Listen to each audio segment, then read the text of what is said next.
50 साल में हमने प्रगति की है, इससे कोई इनकार नहीं कर सकता। चुनाव के दौरान वोट मांगते हुए, सरकार की नीतियों पर कठोर से कठोर प्रहार करते हुए और पुरानी सरकार की नीतियों में आलोचना करने के लिए लायक बहुत सामग्री थी। हर जगह मैंने ये कहा कि मैं उन लोगों में से नहीं हूं जो 50 वर्ष की उपलब्धियों पर पानी फेर दे। ऐसा करना देश के पुरुषार्थ पर पानी फेरना होगा। ऐसा करना देश के किसान के साथ अन्याय करना होगा, मजदूर के साथ जाति करनी होगी, आम आदमी के साथ भी वो अच्छा व्यवहार नहीं होगा। जो सवाल आज मन में उठता है और उठना चाहिए, आजादी को 50 साल होने आए, हम जयंती मनाने जा रहे हैं। आज देश की स्थिति क्या है? हम पिछड़ क्यों गए? प्रगति की दौड़ में जो देश हमारे साथ आजाद हुए थे वो हमसे आगे बढ़ गए, जो देश हमारे बाद जन्मे थे वो हमें पीछे छोड़ गए। दुनिया के गरीब कम देशों में हमारी गणना है, 20% से ज्यादा लोग गरीबी की रेखा के नीचे। राष्ट्रपति महोदय के अभिभाषण में गांव का उल्लेख है, या पीने का पानी नहीं। हम प्राथमिक शिक्षा अनिवार्य नहीं कर सकते, लड़कियों की शिक्षा की उपेक्षा हो रही है। लड़की का जन्म लेना तो इस देश में अभी तक एक अभिशाप है। क्या सरकारी कदम उठाकर समाज में जागृति पैदा करके, क्या सब लोगों को जुटाकर, ये तो ऐसा काम है जिसमें कोई दलबंदी के लिए स्थान नहीं। हम देश का नक्शा नहीं बदल सकते। देश में साधनों की कमी नहीं है, और साधनों की अगर कमी है तो उसको ठीक ढंग से प्राप्त किया जा सकता है, साधन बढ़ाए भी जा सकते हैं। लेकिन जो साधन हैं उनका ठीक उपयोग नहीं हो रहा। जनता के ऊपर टैक्स लगाकर जो धन इकट्ठा किया जाता है उसका लाभ जनता तक नहीं पहुंचता, आम आदमी तक नहीं पहुंचता। कहां जाता है? किसकी जेब भरी जाती है? किसकी तिजोरी में वो रकम जाती है? विदेशी बैंकों में धन जाने का सिलसिला अभी तक क्यों कायम है? उसको रोकने के लिए क्या कदम उठाए गए? हम विदेशी पूंजी के लिए प्रयत्नशील है। विदेशी पूंजी आए, और अगर विदेशी पूंजी आती है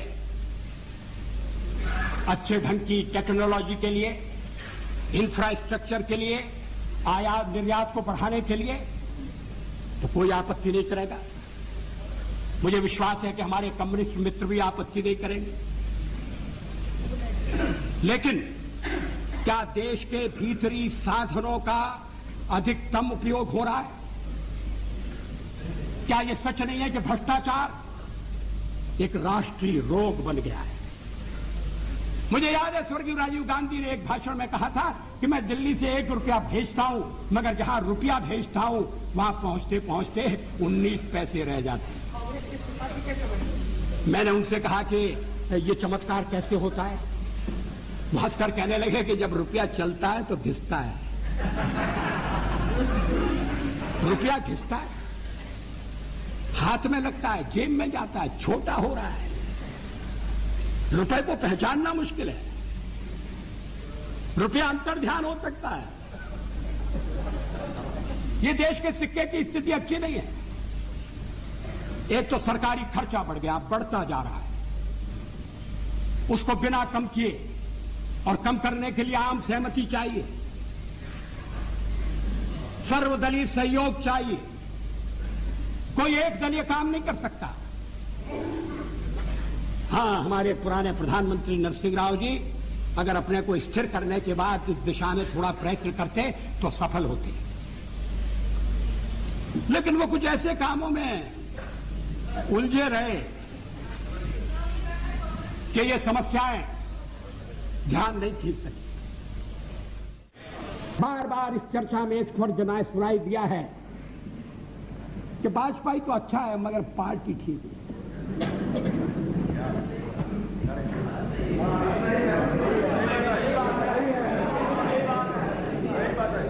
अच्छा, तो अच्छे वाजपेयी का आप क्या करने का इरादा रखते हैं?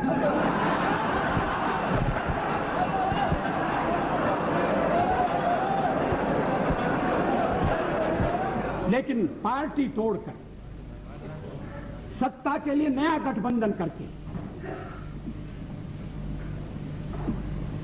अगर सत्ता हाथ में आती है तो मैं ऐसी सत्ता को चिमटे से भी छूना पसंद नहीं करता। एक एक व्यक्ति की पार्टी और वो हमारे साथ हमारे खिलाफ जमघट करके और हमें हटाने का प्रयास कर रहे हैं। उन्हें प्रयास करने का पूरा अधिकार है, मगर है वो एक व्यक्ति की पार्टी। एकला चलो रे, और चलो एकला अपने चुनाव क्षेत्र से और दिल्ली में आकर हो जाओ इकट्ठे रे। किस लिए इकट्ठे हो जाओ? देश के भले के लिए। स्वागत है, हम भी अपने ढंग से देश की सेवा कर रहे हैं।